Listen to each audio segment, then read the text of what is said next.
For lesson 4, we'll be talking about representing rates.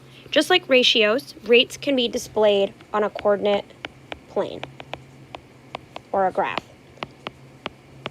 So for example, Michael and his sister Olivia both enjoy playing outside. Michael prefers to ride his bike while Olivia enjoys walking. Look at the graph below to answer the questions. So what we're going to do is use graphs and ordered pairs to represent this rate. Okay? So if I look at Michael and Olivia, I don't see any numbers here, which means I have to use the numbers on the graph. So if I look for this solid line, there's a point at 1, 8, and then for the dashed line, it's at 2, 6. So it looks like the dashed line is Olivia, and the solid line is Michael. I just got that from right here.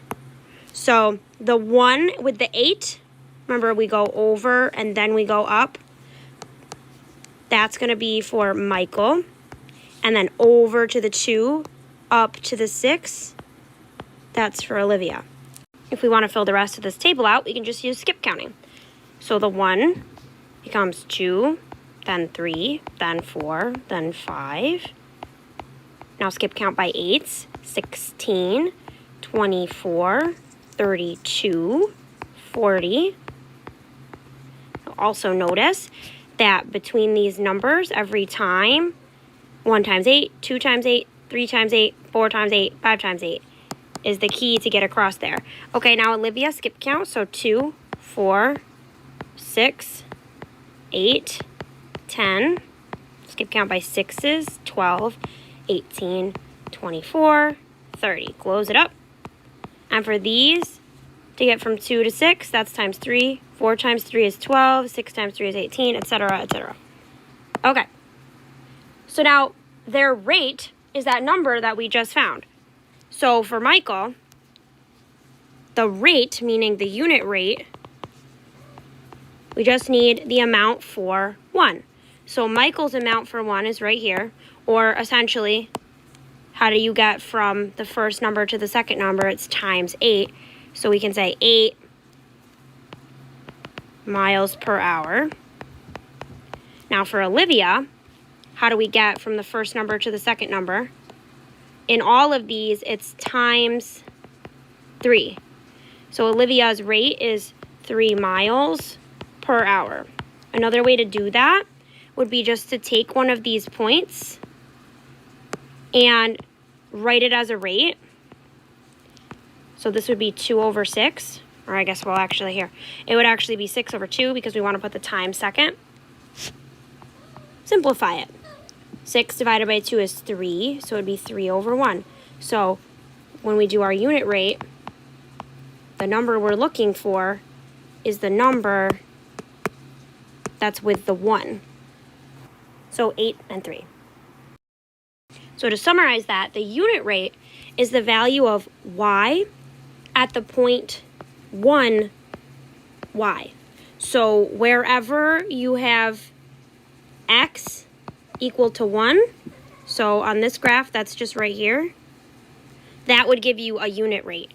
So for Olivia, it's not really on there exactly, but when x is 1, it's right here at 3. We just couldn't find it directly. We had to start with the 2, 6. You never want to estimate a point on the graph to find a unit rate. You always want to start with a nice point that's clearly on the grid and then simplify it if you have to. Okay, equations. This part is simple. We already did the hard part. We found the key number. So remember, we always do the fancy way is y equals key number times x. Okay? So let's say for Michael, y equals, the key number is 8 times x.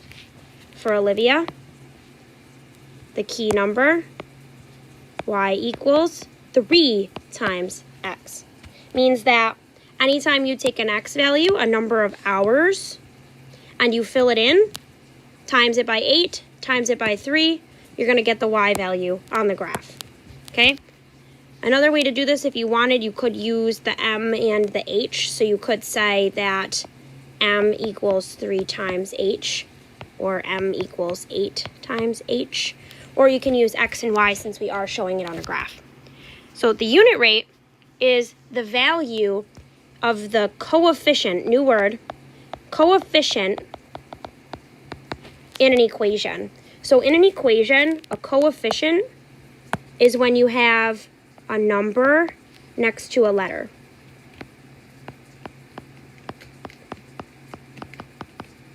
Oops. So the 3 next to the X means the 3 is the coefficient. Or if I do 8X or 8H, the coefficient is 8. It's just a number that's in front of a letter. Okay. Now, lastly here we have a table.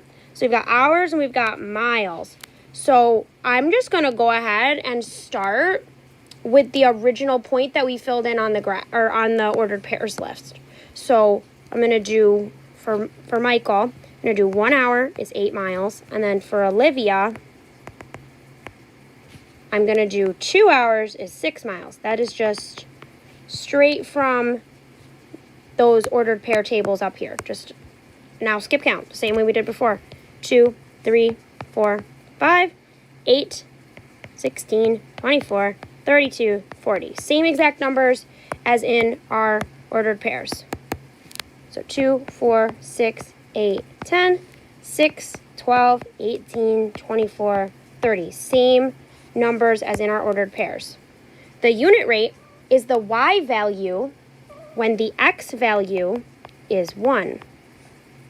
So in this case, when X is 1, the unit rate is this number 8 here. 8 goes with 1. The amount for 1 is the unit rate.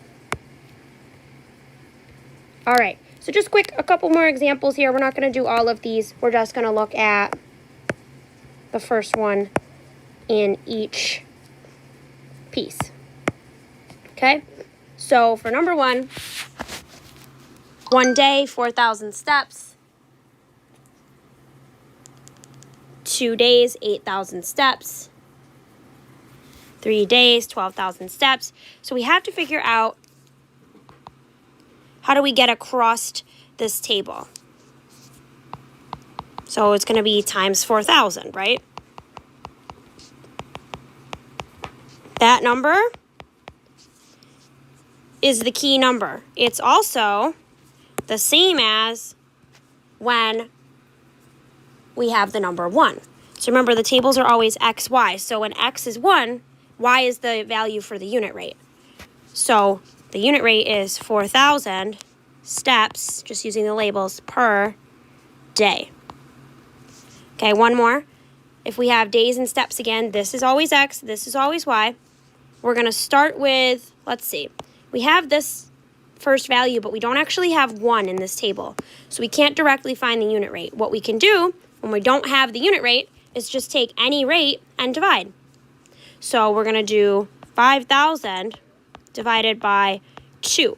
And if you do that, you end up getting 2,500. So the unit rate is 2,500 steps per day. So again, if you don't have the unit rate, take any rate in the problem and then just divide it, and that turns it into a unit rate. Okay? So actually, let's just look at these other two here. So if I have 12,800 steps, 4 days, that's not a unit rate. All I have to do is take these two numbers and divide. So 12,800 divided by 4. If you do that out, you're going to get 3,200. So when you divide, now you have a unit rate. 3,200 steps per day. Okay, last one here. We have 3 and 4,200. There is no 1. So if I don't have a unit rate, I can make a unit rate just by dividing. So I'm going to do 4,200 divided by 3. And that is going to give me 1,400. So again, 1,400 steps per day. So if you notice, every single time it's per day, we use that time value second every single time. That's the rule. Time is second. Okay, now when we do equations, these are even easier. Let's do all 4. When you have an equation, as long as it's set up in that form that we have, so y equals k times x, So basically a variable equals the key special number times another variable. The number is the unit rate. So 2.50, 18, 1/2, and 1 75 hundredths. So another way to look at that, the coefficient, the number out front of the variable, is the unit rate. So in all of these, this is the number that's in front of, directly next to a variable. So that means it's the unit rate because it's the coefficient of this special type of equation. So this one's a lot quicker. You don't have to do any calculations. Okay. Last up here. If we do a graph, we're just sketching. If we do a graph, we have to kind of give ourselves some labels. If the unit rate is 6, that means 6 over 1. So let's make up a thing. Maybe like, I don't know, 6 miles per day. Let's just say that. So I'm going to put the time here on the x-axis like always. And then I'm going to put the miles over here. So 6 over 1. So 1. And then we match it with 6.